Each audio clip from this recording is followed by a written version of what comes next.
Leader Nigel Farage, welcome back to the programme. Do you agree with Mr. Trump's decision to bar Syrian refugees indefinitely from entering the United States? I agree with the concept called democracy, a point that appears to be missed by almost all commentators, and especially, can I say, with the BBC. He was elected.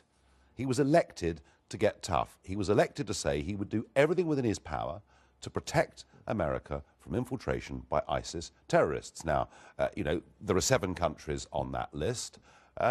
He's entitled to do this. He was voted in on this ticket. I didn't ask you if he was entitled. That's not my point of contention. I asked you if you agreed with it.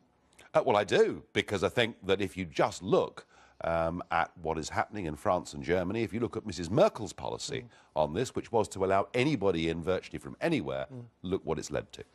But you said in 2013, there's a responsibility on all of us in the Free West to try and help some of those people fleeing Syria, literally in fear of their lives. Well, that's right. The Christian community in many of those countries has virtually now been... It's almost too late, because most of them have now been wiped out. But I did make the point that if you're looking for a genuine definition of a refugee, all right, we go all the way back to 1951, it is somebody who is in direct fear of persecution all their life because of their race, religion, But you didn't beliefs. talk about only Christians. And in January 2014, you then said, I seem to recall that it was UKIP who started the debate on allowing Syrian refugees. You seem to be in favour of allowing proper refugees into this country. If they can be defined. But now you support Mr. Trump, who won't let any in. Well, Mr. Trump is running American policy, not British policy. And again, I think we need to distinguish between these two things.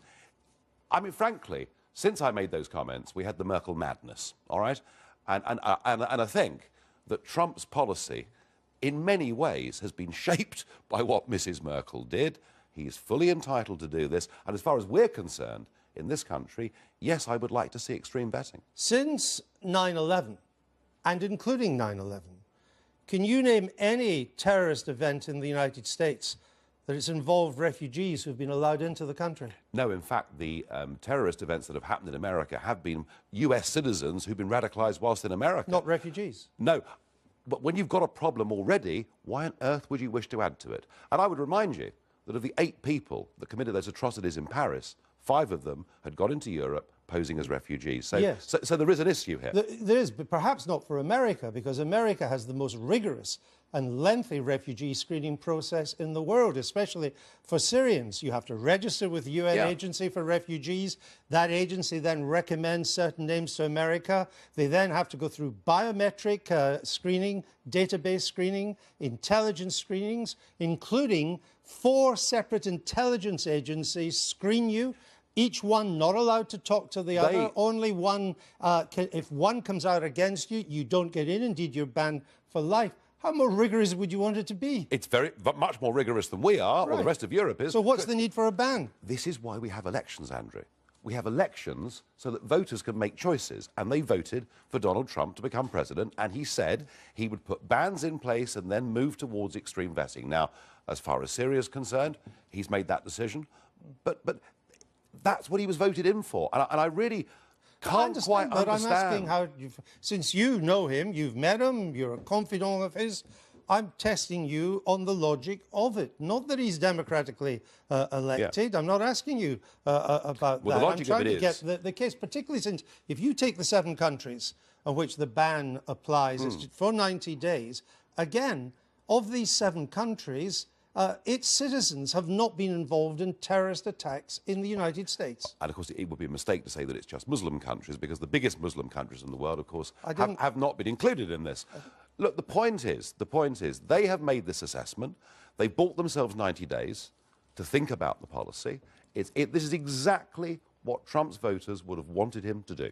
You once said that the president's rhetoric on Muslims and immigration made, quote, even you feel, quote, very uncomfortable. Because he started off by saying there would be a total ban, as if it was forever, and he then amended it to say that there would be some vetting. Now, as far as Syria is concerned, my guess is that what he's going to do is to try and genuinely help Syrian people, and he will be talking about the creation of some safe zones. Let's see. Oh, he hasn't. But that was taken out of the executive order. Well, we will see. We will see. I suspect something like that is coming down the track. What advice did you give to the president and his advisors ahead of Theresa May's visit?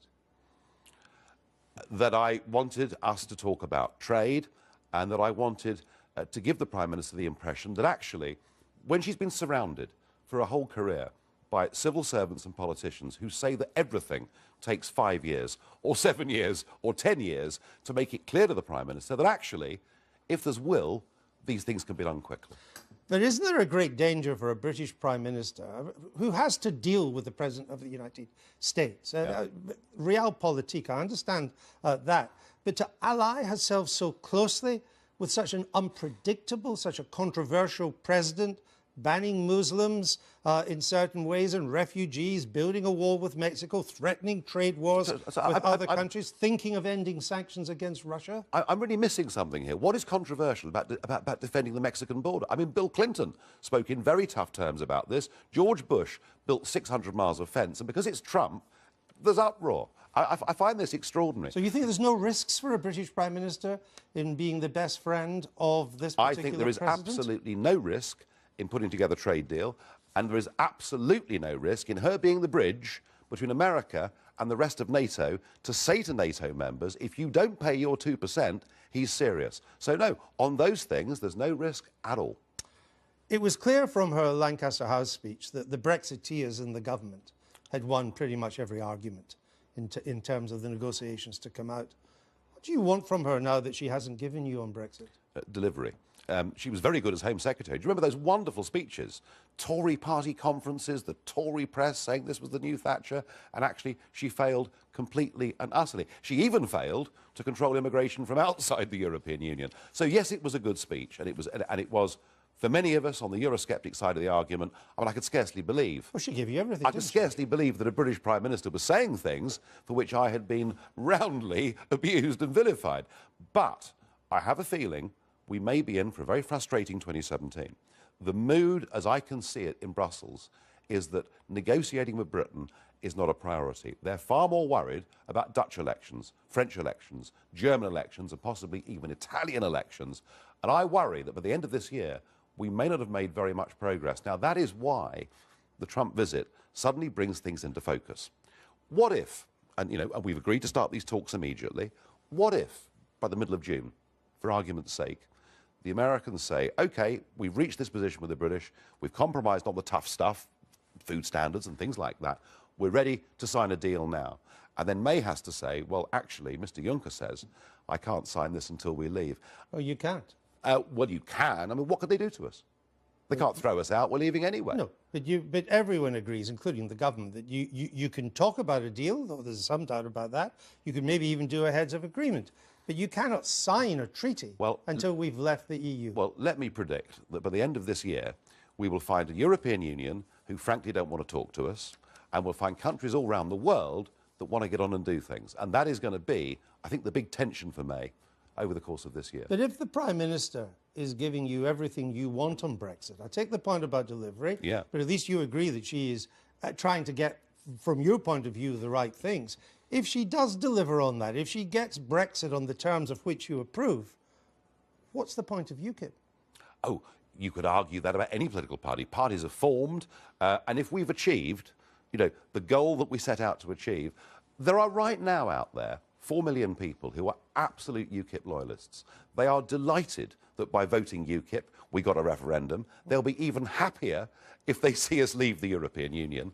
And I think there is still a huge gap in British politics for a party that says it as it sees it, is unafraid by political correctness, and is seen to be on the side of the little people. And that's why, with the Labour Party as fundamentally split, and it really is, totally split, over this European question, I think UKIP's in good shape. Well, that proposition will be put to test at the Stoke Central by-election. It's one of UKIP's best prospects in the country, however you cut it. Some people call it the capital of Brexit.